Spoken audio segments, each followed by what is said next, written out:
नमस्कार। Knowledge hub में एक बार फिर आपका हार्दिक स्वागत है। प्रधानमंत्री नरेंद्र मोदी के कार्यकाल के 7 साल पूरे हो गए हैं। पहला 2014 से 2019 और अब 2019 के बाद से अब तक का कार्यकाल। इन 7 सालों में बहुत महत्वपूर्ण फैसले उन्होंने लिए, कई अच्छे और कई बुरे भी। लेकिन बहुत सारे लोग जानना चाहते हैं कि ऐसे क्या 7 फैसले होंगे, जो अगर हम सब फैसलों की बात करें तो कौन से महत्वपूर्ण 7 फैसले हैं जिन्होंने कि हर भारतीय पर असर डाला और जिसकी चर्चा न केवल भारत में बल्कि विश्व में हुई। तो हम कोशिश करते हैं कि आपके सामने वो 7 फैसले रखें जिन्होंने हर भारतीय पर असर डाला। पहला फैसला, जो कि बहुत बड़ा फैसला था, नोटबंदी का। आपको याद होगा कि 8 नवंबर 2016 को रात को 8 बजे प्रधानमंत्री मोदी ने ये कहा था कि आज रात 12 बजे से 500 और 1000 के नोट जो है वो करेंसी नहीं रहेंगे, लीगल टेंडर नहीं रहेंगे और इनकी जगह नोट जारी किए जाएंगे। और एकाएक 85% जो करेंसी थी भारत की वो कागज में बदल गई। लंबी लंबी लाइनें लगी एटीएम के आगे। आपको याद होगा, बहुत तकलीफ उठाई लोगों ने। नोटबंदी के समय जो रिजर्व बैंक के अंदर पैसा जमा था वो था 15,31 करोड़ रुपए, 1531 लाख करोड़ रुपए। लेकिन बाद में सारा का सारा पैसा रिजर्व बैंक के पास वापस आ गया। 99.3% पैसा वापस आ गया। इसका सबसे बड़ा फायदा हुआ डिजिटल ट्रांजैक्शन, कैशलेस ट्रांजैक्शन का बहुत फायदा हुआ भारत को।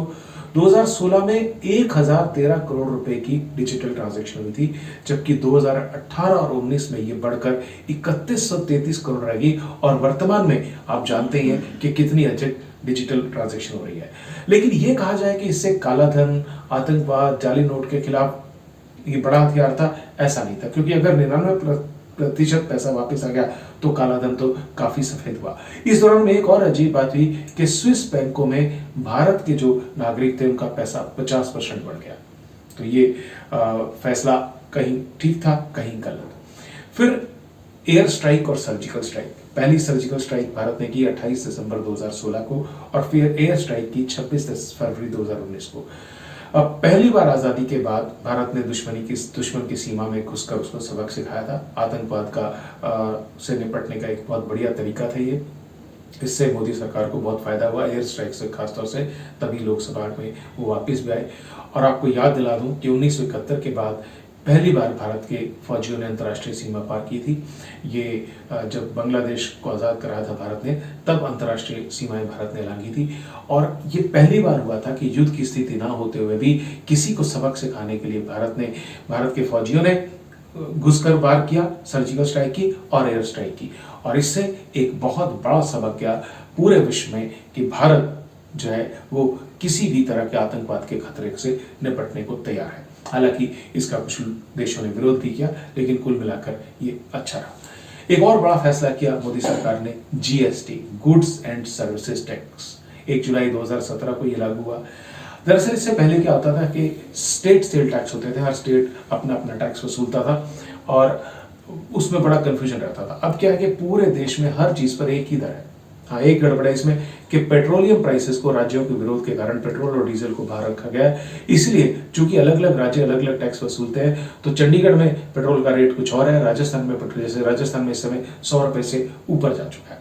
अगर हम बात करें तो 2000 में अटल बिहारी वाजपेयी चाहते थे कि एक देश एक टैक्स लागू हो और जिससे 50-50 जो शेयर होगा, आधा राज्यों को जाएगा, आधा केंद्र को जाएगा। लेकिन बहुत सारे राज्य विरोध में थे, उनको लगा कि उनको रेवेन्यू घट जाएगा। फिर माफ कीजिएगा, मनमोहन सिंह जी ने भी कोशिश की, लेकिन तब भी राज्यों के विरोध के कारण उसको वापस लेना पड़ा। लेकिन 2014 में जब सरकार आई, नरेंद्र मोदी के नेतृत्व में वो प्रधानमंत्री बने, तो उन्होंने लोगों से बात करनी शुरू की, राज्यों से बात करनी शुरू की और 2017 में इसका पालन कर दिया गया। और इससे बहुत फायदा हुआ इंडस्ट्री को और पूरे देश में एक हिस्सा ही टैक्स वसूला जा रहा है। लेकिन पेट्रोलियम की दरों में दिक्कत जो आ रही है वो मैंने पहले आपको बता दी। फिर आते हैं बात 3 तलाक की। 19 सितंबर 2018 को ये फैसला हुआ।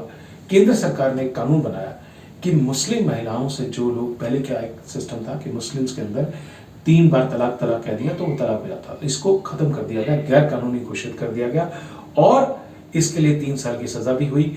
मुस्लिम महिलाओं के लिए मेंटेनेंस एलिमनी जो पहले नहीं था उसकी भी व्यवस्था की। दरअसल ये एक बहुत पुरानी बात है।